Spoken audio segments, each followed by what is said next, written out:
Well, I will pick up where Nadine left off, because telling your stories is so important. I love that statistic, the polling. That's beautiful.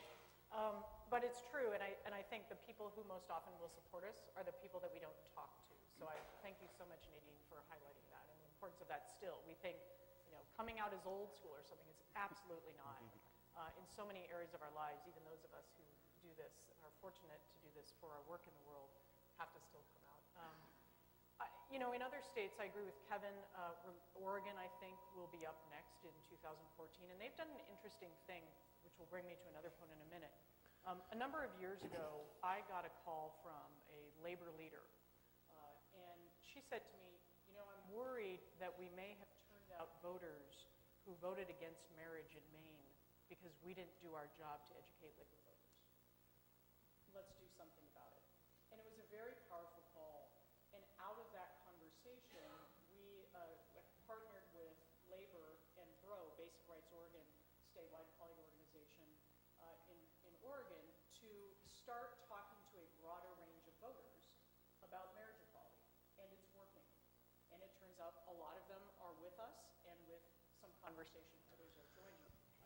And this is key. We're going to find this is key to any state that does want to move forward with the ballot measure. I absolutely agree with the legal colleagues up here, because it's, at some point we need what we would call 50-state solution. We need to take care of this and stop fighting it state by state. In the meantime, though, there is so much passion and so much desire to be equal in states across this country. So we will see people, and we have seen folks who go out and start gathering signatures in their state. We have so far been able to work with those folks who want to do that to try to get them coordinated with the statewide infrastructures who are expert in running these campaigns, asking them to hold off sometimes. Which brings me to my next set of kind of context for these ballot measures as we see them come out. And I think we'll see in a couple of other states, by the way, that are preparing, probably about a little further along. Some states like Ohio or Michigan will do the public education to head towards a ballot measure in case they need to do that at some point. We did some polling. Actually, it started, I think, the day I was here last year, in partnership with an organization called the Ballot Initiative Strategy Center. Last year, right after the election, we wanted to find out not only whether or not people voted on marriage and what their demographics were, we actually wanted to look at cross-issue how voters behave at the voting booth. So we picked two states, Maryland and Washington, and ran polls in both of those states post-election to ask them how they voted on a variety of issues. So what we found out of that, I'm not going to go into great detail, but were some very important findings for any ballot measures moving forward in any state. Number one, which had to some degree affirmed something we knew before, timing is everything. Timing is everything. If we had run those 4 ballot measures last year in a non-presidential year, we would not have won all of them. We may not have even won any of them, looking at past polling data and modeling for voters. So timing is everything. So we learned a lot about when to put forth a ballot measure and when not to put forth a ballot measure based on voting behavior. We also learned a lot about how people vote cross-issue.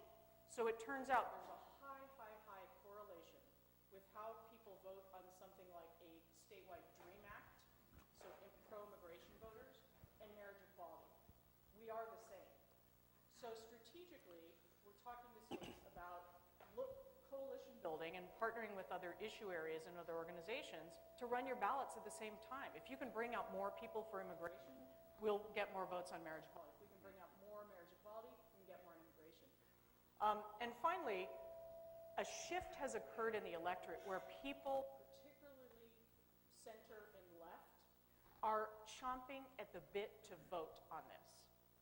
And we used to have a saying that, which is true, I still believe in it, but the majority should not vote on minority rights. I absolutely believe in that.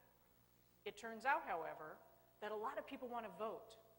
So I wish we didn't have to go to the ballot box on this. I wish our neighbors didn't have to vote on whether or not we can actually marry our partner.